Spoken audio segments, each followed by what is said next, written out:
بحكي؟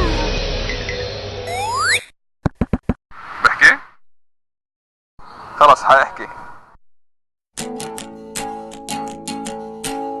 بحكي. وانا personally حبيت احكي عن my experience بالمستشفى. انا كنت صار لي هلا 6 اشهر عم بعمل ستاج بمستشفى، وصراحة كنت كتير خايفانة لأنه بعرف إنه الناس اللي حأتعامل معهم إنه كلهم من أديان مختلفة، من طوائف مختلفة، ومن different backgrounds. فإت was a big challenge، وخاصة إنه أنا حسيت كمسلمة يمكن I will face a bigger challenge بهيدا المستشفى بالذات. لما رحت وتعرفت عليهم لهول الأشخاص، وبالرغم من اختلافاتنا وقد ايه نحن يمكن عنا وجهات نظر ما بتشبه بعضها، بس وصلنا لمرحلة عن جد صرنا كتير أصحاب، وصار في روابط يعني حتى مثل الإخوة. وهيدا الشيء يعني لفت لي نظري انه ايام الانسان يمكن بيعمل احكام مسبقه على العالم بمجرد ما يشوفهم انه من دين تاني او ممكن من تربيه تانية، وبينسى انه نحن ديننا اول شيء علمنا اياه انه نتقبل الاخرين، ودائما ما نحكم عليهم، بالعكس نورجيهم صوره حلوه عن نحن الاسلام كيف. واهم شيء هو عن جد الاخلاق وطريقه التعامل، لانه للاسف نحن هلا يعني حتى انا من تعاطيي مع هول الاشخاص اكتشفت انه هن عندهم صورتين عن الاسلام. في صورة بيشوفوا انه الاسلام كتير متطرفين الاشخاص، وهو دين بينعزلوا فيه العالم، وخاصة مثلا المحجبات وهيك كتير خبرونا انه هي المحجبة ما فيها تشتغل او لازم تكون يعني من غلقة او ممنوع تظهر او تعمل هيك. انه انا اكيد قلت لهم انه هذا الشيء مش مزبوط، انه المحجبة مثلا مثل المرأة العادية بتروح وبتشتغل يعني فيها تكون ظابطة حالها وتكون كتير مبينة يعني مرتبة، منه شرط.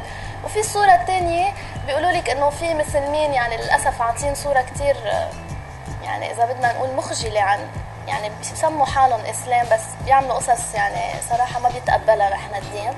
كمان هول الأشخاص بيصيروا يقولوا لك إنه طب ما هول الناس كيف إنه في مسموح هيدا الشيء عندكم، إنه كيف فيهم بيعملوا هيك، كيف بيتصرفوا بهالطريقة. فكمان نحن شغلتنا إنه نوعي العالم إنه لا، نحن ديننا هو بيسكلي دين الاعتدال، لانه اكستريم ولا بنفس الوقت انه خلص بايعينا وبدنا نعيش حياتنا مثل ما بدنا. لا، في certain rules regulations هول ما بيحدوا لنا من حريتنا، بالعكس هول يعني بيخططوا لنا حياتنا بطريقه منطقيه حتى نحن ما ننأذى، ودائما لنقدر نفرق الصح من الغلط، لانه اذا ما قدرنا نفرق الصح من الغلط ساعتها بنبطل اشخاص يعني مع ضمير. هلا نحن عندنا مشكله كمان بالمجتمع اللبناني، كثير بتحسي you have to fit in. منهم مثلا انا عم بقول لك انا بهيدا المستشفى يمكن حسيت لازم I have to fit in، لازم بركي اقطع قصص، بركي مرق انه ما ضروري يكون عم بتطلع على كل شغله شو انحكى شو انعمل. اوكي يمكن الانسان الواحد لازم يغير بحاله، يجرب يتفهم الاخرين، بس مش يخسر هويته، ما يخسر مين هو.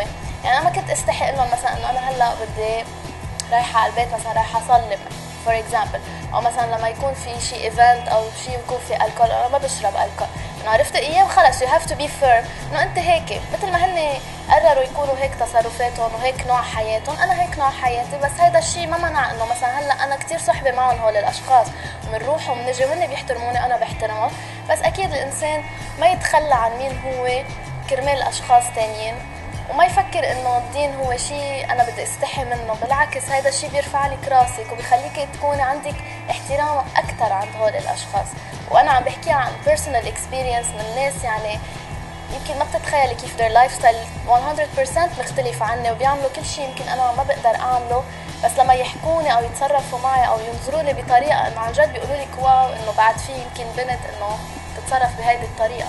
فايه للاسف انه بمجتمعنا ايام بتضطري تعمل شوي extra effort ليتقبلوك الاشخاص، بس sometimes it's worth it، لانه مجرد ما عملت شوي هالeffort بتصيري نشرتي فكره انه لا، انه الاسلام منه مثل ما العالم عم تنظر له. ف this is something good.